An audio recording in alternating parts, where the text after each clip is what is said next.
Fala galera, hoje eu vim trazer o K600 Thunder Fight. Só tô postando ele aqui porque eu não vi nenhum review nem nada. Comprei ele no Mercado Livre. Hoje ele tá aqui no preço mais ou menos, foi nesse anúncio aqui, ó.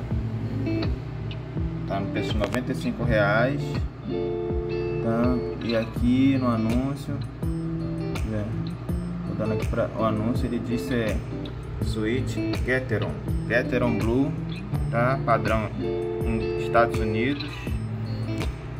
A cor dele tá dizendo aqui que é RGB, mas é um Rainbow, ele é fixo, tá?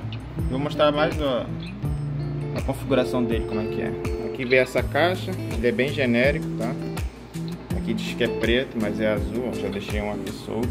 Eu não sei se ele é removível, tá? Porque eu não vi com nenhuma chavinha para remover. Não sei dizer também se é Gateron, que parece ser tudo a mesma coisa. Aqui ele tem umas trocas cor, mas é cor fixa, tá vendo?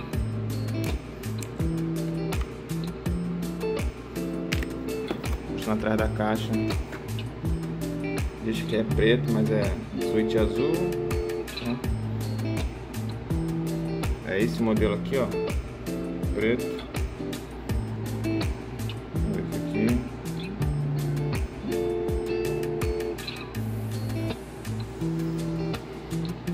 K600 Thunder Fight. Não encontrei nada na internet, resolvi comprar para testar.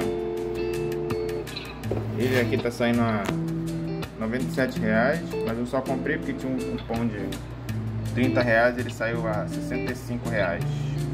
Saiu frete grátis para mim. Aqui, ó. Já testei, veio funcionando tudo certinho. A traseira dele não parece ter nada. Ser bem, esse ali foi o switch que eu deixei solto. Parece ser bem genérico, mas pelo preço não dá pra esperar muito, né? Então é isso aí. Depois eu vou postar, depois de um tempo, postar um review melhor. Isso aqui são só as primeiras impressões. Genérico, de entrada, tá? Preço acessível.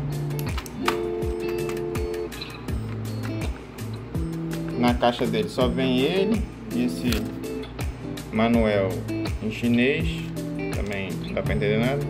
Porque aqui ele tem uns comandos aqui de volume e tal, de atalho e de LED,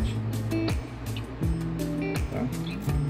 Então é isso aí, é as primeiras impressões do Thunder Fight K600, tá? Qualquer dúvida que vocês tiverem, deixa aí, tá começando.